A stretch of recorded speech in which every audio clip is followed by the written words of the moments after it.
আসসালামু আলাইকুম, কেমন আছেন আপনারা সবাই? আশা করি আপনারা সবাই খুব ভালো আছেন। হ্যালো ভিউয়ার্স, আমি রোদ্দুরের মা চলে এসেছি আজকে একটা ভেরি সিম্পল এবং ইজি একটা রেসিপি। সেটা হচ্ছে পমফ্রেট মাছের ফ্রাই। খুবই সিম্পল, জানি আপনারা সবাই জানেন, তারপরেও আমি একটা দেখাচ্ছি।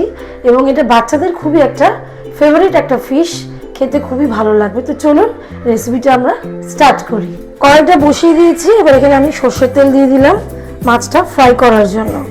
বাস এটুকু দিলেই হয়ে যাবে।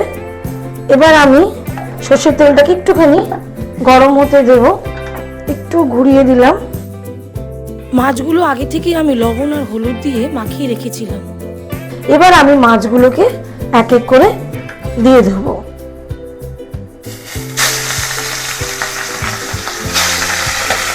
দিয়ে আমি এবার একটু ঢাকা দিয়ে দেবো, তাহলে তেলগুলো এদিক ওদিক ছিটিয়ে যায়। তো মাছগুলোকে আমি খুব ভালো করে হালকা করে এপাশ আর ওপাশ ধিমি আছে আমি ফ্রাই করে নেব। দেখুন মাছগুলো আমার খুব সুন্দর করে ব্রাউন করে ভাজা হয়ে গেছে। আর পমফ্রেট মাছ বেশিক্ষণ ভাজতে লাগে না, কারণ এই মাছটা সামুদ্রিক এবং এই মাছটা খুব হালকা লাইট হয়, তো হালকা ভাজলেই হয়ে যায়। এবার আমি মাছগুলোকে গ্যাস ওভেন অফ করে দিলাম। এবার আমি মাছগুলোকে এক এক করে তুলে নেবো প্লেটে। এই তো আজকে আমাদের পমফ্রেট ফিশ ফ্রাই রেডি হয়ে গেছে। তো আপনারা একবার ট্রাই করবেন।